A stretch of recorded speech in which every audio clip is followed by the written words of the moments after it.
Tapi nggak apa-apa supaya dia punya kerjaan juga. Ibu Ketua. Siapa namanya Ketua Komisi 4? Kecil suaranya, kurangi bantuan itu. Ini gimana suaranya saja aku mau dengar. Karena beliau yang menyetujui. Siapa namanya Ketua? Kayaknya belum sarapan nih. Bapak Ibu sekalian, kita ke susu. Kita buka data. Kalau bicara pakai data, karena banyak orang hobi memfitnah. Ini data. Dulu pada saat Pak Harto, Ibu Titik mungkin kenal Pak Harto, Pak, Bu. Ini impor hanya 40%. Tapi karena saran IMF waktu itu reformasi macam-macam diterima. Pasar bebas. Ibaratkan petinju, Elias Pikal diperhadapkan dengan Mike Tyson, tetapi tidak ada wasit. Bisa bayangkan seperti apa Elias Pikalnya di ring. Pasar bebas. Nih, akhirnya impor terus. Sekarang sudah 82%. Kenapa dibiarkan masuk? Baru-baru Bapak Presiden keluarkan impres. Ada larangan terbatas. Selama peternak mampu produksi susu, kami tidak akan impor. Jadi itu sudah kesepakatan. Setuju? Jagung sudah swasembada untuk pakan. Beras sudah. Cabai, kemudian ayam, telur kita sudah ekspor. Bahkan harganya turun lagi. Benar ada peternak ayam? Turun harganya. Kita sudah swasembada pangan dan swasembada beras. Ini gunakan data. Yang heran mengatakan swasembada tidak ngerti apa itu swasembada, nggak ngerti itu berdaulat pangan, nggak mengerti ketahanan pangan. Food security dia tidak ngerti. Jadi asal ngomong. Tapi nggak apa-apa supaya dia punya kerjaan juga. Kerjanya adalah mengganggu kita. Bapak Ibu sekalian, nah ini potensi kita Indonesia. Susu, terima kasih Bu CEO, makasih ya. Anda sudah berbuat untuk negara yang kita cintai ini. Pak Gubernur, karena Pak Gubernur yang mendapatkan ibu ini, bisa nggak dapat 20 aja swasembada susu Indonesia? 20 seperti ibu, dan nanti dikirim ke Sulawesi Selatan satu, Bu, Pak Gubernur. Satu ke Medan, satu ke Kalimantan. 20 saja, coba 180 ton. Kalau kali 10, 1,8 juta. Kalau kali 20, 3,6 juta. Swasembada kan? Mudah. Tapi kita harus bergerak bersama. Gak bisa sendiri-sendiri. Kalau gubernur bekerja sendiri, menteri kerja sendiri, nggak sanggup. Bupati kerja nggak sanggup. Camat, kepala desa nggak bisa, RT nggak bisa. Kita harus bergerak bersama-sama. Tahu Bapak Ibu, petani padi itu 115 juta orang. Nah kita butuh peternak. Kami sudah hitung tadi sambil pidato. Hitung itu kita butuh 462.000. Kita butuh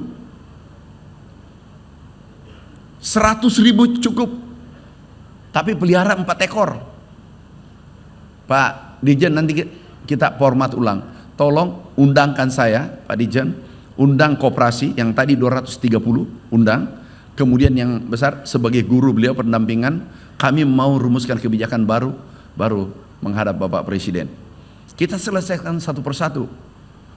Coba kalau kita butuh katakanlah 1 juta ekor. Kalau 10 ekor satu petani, itu kan 100.000 saja petani Indonesia. 100.000, tapi ini dibina. Sekarang sudah ada 50.000 ya. 50.000 peternak. Kita bina. Kalau kita mau pasti bisa. Beras cuma 1 tahun, rencana 4 tahun. Ada TNI terlibat, ada polisi, ada Pak Kapolres, di sini ada Pak Dandim ya, Pak Kajari. Ini adalah hasil kerja anak bangsa. Ada yang protes. Kenapa TNI polisi ikut kejaksaan? Yang kemarin pasang pompa. Ini kami diprotes. Kenapa Bapak ikutkan TNI Polri? Bisa lihat pompanya? Saya sampaikan, TNI, Polri ini tanam jagung, bukan mana pompa-pompa, pompanisasi. Ini kemarin bertanya, ada dari UGM, ada dari USU, Unhas, IPB, mana tadi? Ini pompanya. Nggak ada anggarannya untuk bantu dorong ini, pikul ini pompa karena dalam kondisi kritis. Saya beritahu, mau nggak Anda gantikan TNI mundur dengan polisi? Wah susah Pak, memang susah. Yang enak itu ngomong, bekerja itu susah. Tahu Bapak Ibu, dalam sejarah pertanian ini ada kebijakan 16 impres dari Bapak Presiden. Setiap kami minta bantuan untuk rakyat, beliau langsung mengatakan setuju. Kemarin tebu kami target 3 tahun replanting, bongkar tebu Pak, ada anggaran tebu Pak Gubernur, ini tambahan lagi. Ini Bapak tidak minta tapi aku kasih ini tahun dan tahun depan 3 tahun Pak. Ini kita bongkar gratis. Presiden kita luar biasa. Beliau terharu melihat petani kita, Pak aku cuma bantuan bongkar tebu sudah ada, bantuan alat beliau akan bantu. Jadi Bapak Ibu, Pak Dirjen, coba buat formulasi kebijakan, undang semua, kita diskusi. Kita kan sudah tahu nih bagaimana swasembada jagung, bagaimana swasembada beras. Ini paling berat adalah beras. Tapi kita bisa wujudkan mimpi kita, gagasan besar Bapak Presiden.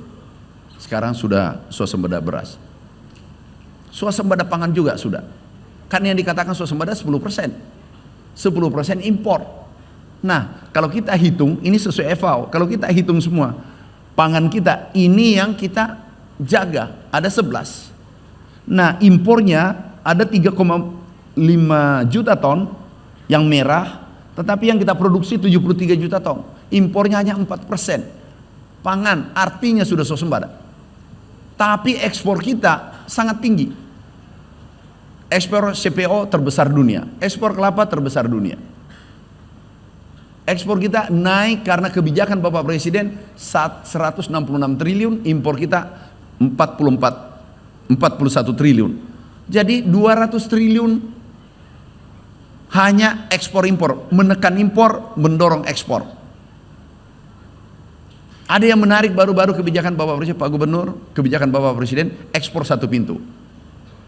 Tahu Bapak Ibu, ada namanya under invoicing. Harta kita diambil negara lain, orang-orang tertentu.